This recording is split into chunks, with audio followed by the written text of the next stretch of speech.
ऐसे ही एक सज्जन अपने गुरुमुख मित्र से पूछते हैं कि तुम श्री आनंदपुर वाले श्री गुरु महाराज जी को मानते हो ना? गुरुमुख प्रेमी ने कहा, जी हाँ, हम उन्हीं को मानते हैं। तब उनके मित्र ने कहा कि तुम लोग सदगुरु के सिवा और किसी को नहीं मानते हो। हमें देखो, हम तो मंदिर भी जाते हैं, गुरुद्वारे भी जाते हैं, कभी कभी तो मस्जिद भी चले जाते हैं, तो चर्च भी चले जाते हैं। हम तो सबको मानते हैं, यहाँ तक कि तो हम 33 करोड़ देवी देवताओं को भी मानते हैं और हम सबको बराबरी का दर्जा भी देते हैं। मगर तुम लोग किसी को साइड वाइड नहीं देते, ऐसा क्यों भाई? तब गुरुमुख प्रेमी ने अपने मित्र से कहा कि भाई एक बात तो बताओ, एक सड़क है जिस पर तुम जा रहे हो, चलते चलते आपके पीछे से साइकिल वाले गुरु को वीडियो लाइक करना, सब्सक्राइब करना प्लीज। ने आपसे साइड मांगा, आपने उसे साइड दे दिया। साइकिल के पीछे स्कूटर वाले ने आपसे साइड मांगा, आपने उसे भी साइड दे दिया। स्कूटर के पीछे कार वाले ने आपसे साइड मांगा, आपने उसे भी साइड दे दिया। अब कार के पीछे बस वाले ने आपसे साइड मांगा, आपने उसे भी साइड दे दिया। अब बस के पीछे फिर कार, कार के पीछे स्कूटर, स्कूटर के पीछे साइकिल, साइकिल के पीछे आप। ऐसे चलते चलते रास्ते में एक ऐसा भी मोड़ आया जिसे हम रेलवे फाटक कहते हैं। वहां जाकर सब रुक जाते हैं और रेलगाड़ी के जाने का इंतजार करते हैं, क्योंकि रेलगाड़ी किसी को साइड नहीं देती। ऐसा क्यों होता है भाई, आप बताइए। तो उस मित्र ने कहा, कैसी बात करते हो आप? अरे भाई, रेलगाड़ी का सीधा रास्ता है और वह किसी के लिए नहीं रुकती, इसीलिए वो किसी को साइड भी नहीं देती और अपने स्टेशन पर पहुंच जाती है। फिर गुरुमुख प्रेमी ने कहा, बिल्कुल ठीक, ऐसे ही हमारे सदगुरु का भी एक ही रास्ता है और वह बिल्कुल सीधा रास्ता है। इसलिए हम एक सदगुरु को ही मानते हैं और एक उन्हीं के बताए हुए रास्ते पर ही चलते हैं। वो रास्ता है सेवा का, भजन सिमरन का, अच्छे कर्म करते हुए नाम की कमाई करने का। हमारी सेवा और हमारा भजन सिमरन ही हमारे अगले कर्मों को निर्धारित करते हैं। संत महापुरुष अपनी वाणी में फरमाते भी हैं कि कुछ कर्म बदले जा सकते हैं और कुछ नहीं बदले जा सकते। जैसे मान लो, हलवा बनाते समय चीनी या घी की मात्रा यदि कम हो या पानी अधिक या कम हो तो उसे ठीक किया जा सकता है, पर एक बार हलवा पक जाने पर उसे फिर सूजी में नहीं बदला जा सकता। दूध यदि अधिक खट्टा हो तो उसे वापस खरे दूध में नहीं बदला जा सकता। ठीक ऐसे ही प्रारब्ध कर्म बदले नहीं जा सकते। संचित कर्म को आध्यात्मिक अभ्यास द्वारा, भजन सिमरन द्वारा बदला जा सकता है। सत्संग सभी बुरे कर्मों के बीज को खत्म कर देता है। सबका परमात्मा तो एक ही है। परमात्मा तक पहुंचने के रास्ते अनेक हो सकते हैं, परंतु रहता एक ही जगह है। फर्क सिर्फ हमारी सोच का होता है। भगवान और भगवान की सोच एक ही है। हम सब उसी के बच्चे हैं। हमें उसके अच्छे बच्चे बनकर उनके द्वारा दिए हुए उपदेशों को समझकर उसी एक को प्राप्त करना है। इसलिए जब आप किसी की प्रशंसा करते हो तो आप उसके अच्छे कर्म ले लेते हो। जब आप किसी की बुराई करते हो तो आप उसके बुरे कर्म के भागीदारी बन जाते हो। इसलिए इसे जानो और अपने अच्छे और बुरे दोनों ही कर्मों को ईश्वर को समर्पित करके स्वयं मुक्त हो जाओ। प्रेमियों, कभी भी सदगुरु को ये मत बताइए कि मेरी मुश्किलें कितनी बड़ी हैं। हमेशा मुश्किलों को बताओ कि मेरे सदगुरु कितने बड़े हैं। सदगुरु से सदगुरु की ही मांग कीजिए, क्योंकि जब वे आपको ये बख्शिश कर देते हैं, दयालुता कर देते हैं, तो फिर उनके साथ सारी चीजें अपने आप आ जाती हैं। परम शांति, परम आनंद सब मिल जाता है। इब्राहिम अदम, उन्होंने कुछ वर्ष अपने सदगुरु कबीर साहिब जी के चरणों में रहकर निष्काम सेवा की। फिर उनका आशीर्वाद प्राप्त करके उनकी आज्ञा लेकर बुखारा आ गए, परंतु वे अब की बार बादशाह नहीं, फकीर के तौर पर लौटे। एक दिन बादशाह दजला नदी के किनारे बैठे गुदड़ी सी रहे थे। संयोगवश उसका वजीर शिकार खेलते खेलते उधर ही आ निकले। अब 12 साल बीत गए थे। शक्लें बदल जाती हैं, कहाँ बादशाही पोशाक और कहाँ फकीरी लिबास। तो भी वजीर ने उसे पहचान लिया और पूछा कि आप बादशाह इब्राहिम अदम हो ना? जवाब दिया, हाँ। वजीर बोला कि देखिए, मैं आपका वजीर हूँ। आपके जाने के बाद मैंने आपके बच्चों को तालीम दी, शस्त्र विद्या सिखाई। आप चलिए और अपना राज संभालिए। कितना अच्छा होता कि आप फिर से बादशाह और मैं आपका वजीर बनूं। यह सुनकर इब्राहिम अदम ने जिस सुई से वह गुदड़ी सी रहा था वह सुई नदी में फेंक दी और वजीर से कहा कि पहले मेरी ये सुई तो ला दो, फिर मैं तुम्हें जवाब दूंगा। वजीर कहने लगा कि मुझे आधे घंटे की मोहलत दीजिए, मैं आपको ऐसी लाखों सुइयां ला दूंगा। बादशाह ने कहा, नहीं, मुझे तो वही सुई चाहिए।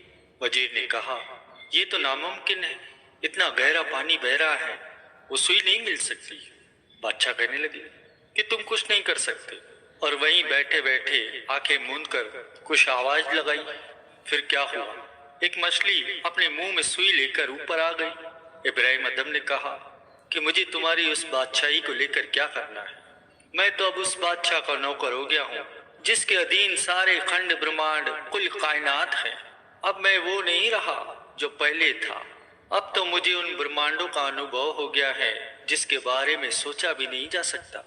जैसे वह सुई तुम मुझे वापस नहीं लाकर दे सकते, ऐसे ही तुम उस बादशाह को यानी कि मुझे बादशाह के रूप में नहीं पा सकते। प्रेमियों, नाम एक अमोलक वस्तु है। संतों के पास नाम की दौलत होती है। सतगुरु का नाम सुखदाई होता है, हर दुख की दवाई होता है। सिमरन करो, ध्यान धरो, यही सहाई होता है। संत रविदास जी आपको तो विधि दी है, पहुंचे हुए संत रह चुके हैं। हमेशा की तरह सिमरन करते हुए अपने कार्यों में तल्लीन रहने वाले संत रविदास जी अपनी जूती गांठने के कार्य में तल्लीन थे। इतने में एक नगर के सेठ आए जो कि ऊंची जाति के थे। उस सेठ ने संत रविदास जी से थोड़ा दूर खड़े होकर कहा कि अरे, मेरी जूती थोड़ी टूट गई है, इसे गांठ दो। तब संत रविदास जी ने उससे पूछा कि श्रीमान, आप कहाँ जा रहे हैं? सेठ ने कहा, मैं तो गंगा स्नान करने जा रहा हूँ, पर तुम्हें क्या, तुम तो स्पर्श से पावन गंगा भी अपवित्र हो जाती है। आप तो भाग्यशाली हैं जो तीर्थ स्नान को जा रहे हैं। सेठ ने कहा, सही कहा, तीर्थ स्नान और दान का बड़ा महत्व है। ये लो अपनी मेहनत की कीमत, एक कौड़ी, और मेरी जूती मेरी तरफ फेंको। तब संत रविदास जी ने कहा, सेठ जी, आप मेरी तरफ कौड़ी को न फेंकिए, ये कौड़ी आप गंगा माँ को गरीब रविदास की बहन कहकर अर्पित कर देना। सेठ जी अपनी राह चले गए। संत रविदास जी वापस से अपने काम में लग गए। अपने स्नान ध्यान के बाद जब सेठ जी गंगा दर्शन कर वापस चलने लगे तो अचानक उन्हें ध्यान आया कि उस क्षुद्र की कौड़ी तो गंगा जी को अर्पण करना रह गई। अच्छा हुआ याद आया, नहीं तो उसका भार मेरे सिर पर रह जाता था। ऐसा विचार कर उसने कौड़ी निकाली और गंगा जी के तट पर खड़ा होकर कहा कि हे माँ गंगे, रविदास की ये भेंट स्वीकार कीजिए। तभी गंगा जी से एक हाथ प्रकट हुआ और आवाज आई कि लाओ, भगत रविदास की भेंट मेरे हाथ पर रख दो। हैरान से खड़े सेठ जी ने वो कौड़ी उस हाथ पर रख दी। अभी वे वापस चलने को ही था, फिर से आवाज आई, ये भेंट मेरी तरफ से भक्त रविदास को देना। गंगा जी के हाथ में एक रत्न जड़ित कंगन था। हैरान सेठ जी वो कंगन लेकर अपने मंजिल को चलना शुरू कर दिया। चलते चलते उसके मन में विचार आया कि रविदास को क्या पता चलेगा माँ गंगा ने उसके लिए कौन सी भेंट दी है। अगर ये मैं बेशकीमती कंगन यहाँ की रानी को भेंट दूं तो राजा तो मुझे धन दौलत से माला माल कर देगा। ऐसा विचार कर वो राज दरबार में चला गया और वो कंगन राजा को दिखाया। राजा ने वो कंगन रानी को दिया। रानी बड़ी खुश हो गई। अभी वो अपने को मिलने वाले इनाम के बारे में सोच ही रहा था कि तभी रानी ने ऐसे ही दूसरे कंगन की फरमाइश राजा से कर दी। उसने राजा से कहा कि मैं एक कंगन का क्या करूंगी, मैं दूसरे हाथ में क्या पहनूंगी, मुझे ऐसा ही दूसरा कंगन भी चाहिए। तब राजा ने सेठ से कहा कि हमें इसी तरह का दूसरा कंगन चाहिए। सेठ ने कहा कि आप अपने राज जौहरी से ऐसा ही दूसरा कंगन बनवा लें। राजा ने सेठ से कहा, नहीं भाई, ऐसा संभव नहीं है, क्योंकि इसमें जो रत्न जड़े हैं वो बड़े ही दुर्लभ हैं। ऐसे रत्न हमारे राजकोष में नहीं है। अगर तुम एक कंगन के निर्माता हो तो दूसरा भी तो बना सकते हो। फिर राजा ने गुर्राते हुए कहा कि यदि तुमने दूसरा कंगन हमें लाकर नहीं दिया तो हम तुम्हें मृत्यु दंड देंगे। अब तो सेठ की आंखों से आंसू बहने लगे। भक्त रविदास से किया गया छल उसके प्राण लेने वाला था। सेठ ने सारा सत्य राजा को कह सुनाया और राजा से कहा, महाराज, केवल एक भक्त रविदास जी है जो गंगा माँ से दूसरा कंगन लेकर आपको दे सकता है। अब तो राजा उस सेठ के साथ संत रविदास जी के पास आए और इधर संत रविदास जी सदा की तरह सिमरन करते हुए अपने दैनिक कार्य में तल्लीन थे।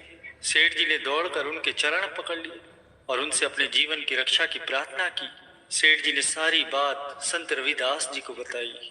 तब संत रविदास जी ने राजा को पास बुलाया और सेठ जी को जीवन दान देने की विनती की। राजा ने जब सेठ के जीवन के बदले में दूसरा कंगन मांगा, तब संत रविदास जी ने अपने नीचे बिछाई चटाई को हटाकर राजा से कहा, आओ महाराज, अपना दूसरा कंगन पहचान लो कौन सा है। राजा जब पास आया तो क्या देखा, संत जी के पास की जमीन पूरी पारदर्शी हो गई और उसमें से बेशकीमती रत्न जड़ित असंख्य ही ऐसे कंगनों की धारा अविरल बह रही थी। सेठ जी और राजा संत रविदास जी के चरणों में गिर पड़े और उनसे क्षमा याचना की। प्रेमियों, प्रभु के रंग में रंगे संत महात्मा जो अपने दैनिक कार्य करते हुए भी प्रभु का नाम सिमरन करते हैं, उनसे पवित्र और बड़ा कोई तीर्थ नहीं है। उन्हें तीर्थ वेद शास्त्र क्या व्याख्यान करेंगे, उनका जीवन ही वेद है, उनके दर्शन ही तीर्थ हैं। गुरुवाणी में कथन भी है कि साध की महिमा वेद न जाने, जेता सुन तेता बख्याने। गुरु को वीडियो लाइक करना सब्सक्राइब करना प्लीज़।